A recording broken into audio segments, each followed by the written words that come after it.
Now, our next speaker has spent his whole career eliciting that sense of wonder. Please welcome John Lloyd.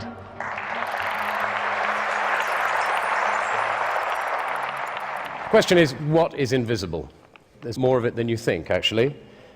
Everything, I would say, everything that matters, except everything, and except matter. We can see matter, but we can't see what's the matter. We can see the stars and the planets, but we can't see what holds them apart or what draws them together. With matter, as with people, we see only the skin of things. We can't see into the engine room. We can't see what makes people tick, at least not without difficulty. And the closer we look at anything, the more it disappears. In fact, if you look really closely at stuff, if you look at the basic substructure of matter, there isn't anything there. Electrons disappear in a kind of fuzz, and there is only energy. One of the interesting things about invisibility is that things that we can't see, we also can't understand.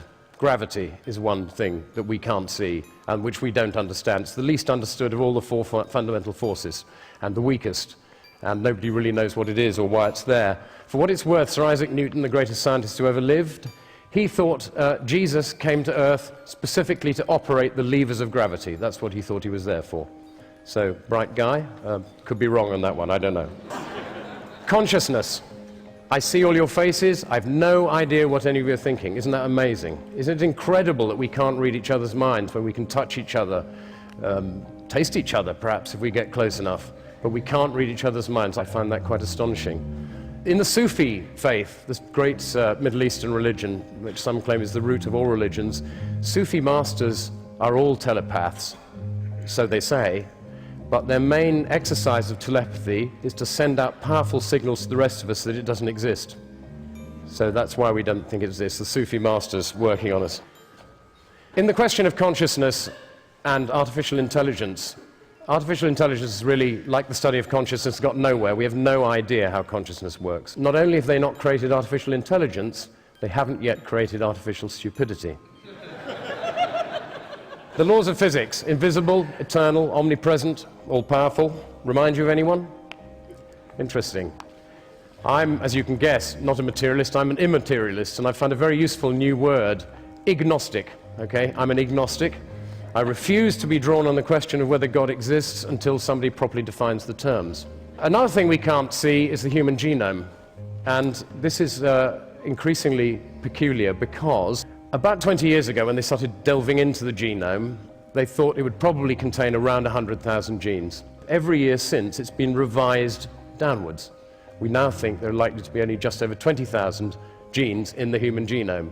This is extraordinary, because rice, get this, rice is known to have 38,000 genes. Potatoes have 48 chromosomes, 2 more than people, and the same as a gorilla. You can't see these things, but they are very strange. The stars by day, I always think that's fascinating. The universe disappears. The more light there is, the less you can see. Time. Nobody can see time. I don't know if you know this, modern physicists, there's a big movement in modern physics to decide that time doesn't really exist because it's too inconvenient for the figures. It's much easier if it's not really there. You can't see the future, obviously, and you can't see the past except in your memory. One of the interesting things about the past is you particularly can't see. My son asked me this the other day. He said, "Dad, can you remember what I was like when I was 2?" And I said, "Yes." He said, "Why can't I?"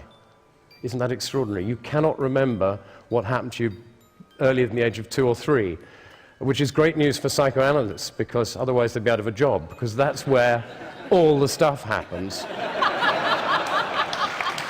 that makes you who you are. Another thing you can't see is the grid on which we hang. This is fascinating. You probably know, some of you, that cells are continually renewed. Skin flakes off, hairs grow, nails, that kind of stuff. But every cell in your body is replaced at some point. Taste buds every 10 days or so. Livers and internal organs will take a bit longer. A spine takes several years. But at the end of 7 years, not one cell in your body remains from what was there 7 years ago. The question is, who then are we? What are we? What is this thing that we hang on that is actually us? Atoms, can't see them, nobody ever will, smaller than the wavelength of light. Gas, can't see that. Interesting, somebody mentioned 1600 recently. Gas was invented in 1600 by a Dutch chemist called Van Helmont. And it's said to be the most successful ever invention of a word by a known individual. Quite good. He also invented a word called blas, for meaning astral radiation. Didn't catch on, unfortunately. But well done him. Light. You can't see light. When it's dark in a vacuum, if a person shines a beam of light straight across your eyes, you won't see it. It's slightly technical. Some physicists will disagree with this, but it's odd that you can't see the beam of light. You can only see what it hits. Electricity, you can't see that. Don't let anyone tell you they understand electricity. They don't. Nobody knows what it is. You probably think the electrons in an electric wire move instantaneously down a wire, don't you, at the speed of light when you turn the light on? They don't. Electrons bumble down the wire about the speed of spreading honey, they say. Galaxies, 100 billion of them estimated in the universe. 100 billion. How many can we see? 5. 5 out of the 100 billion galaxies with the naked eye, and one of them's quite difficult to see unless you've got very good eyesight.